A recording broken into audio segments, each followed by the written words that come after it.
下班赶快到河堤把爱车开走。康瑞台风进逼，越晚雨越大。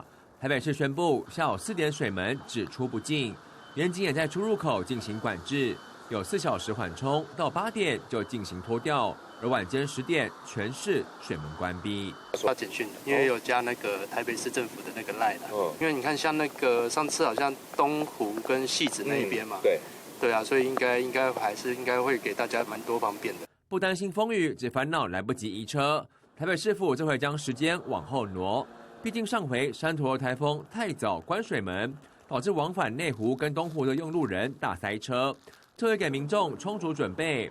而台风来势汹汹，民众除了赶移车，还要抢囤菜。卖场货架上空荡荡，大家得知一有台风假，赶快来囤货。来到另一个大卖场，店员忙补货，一发现商品快空了，急忙补上，但叶菜类还是被抢光光。青菜都没了，对，买不到，就是买不到。现在月初台风也是买不到青菜。对，刚好下班。对，然后我先生开车，因为雨很大嘛，所以他就是开车完去接小孩，再接我，然后我们在内湖买，可能就买一些青菜吧。这几天在家里煮。而知名观光景点饶河夜市，不少人趁风雨不大出来买晚餐，但大部分都是观光客。本来明天想去宜兰，就去不了了，就赶着今天赶快来夜市，怕明天来不了。对啊，提早收，没有人，平常很多人，对啊，至少很多。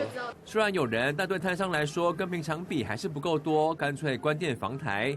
但对观光客来说，来台旅游碰上台风也是难得体验。民视新闻综合报道。更多精彩新闻，请下载 App 订阅民视新闻网。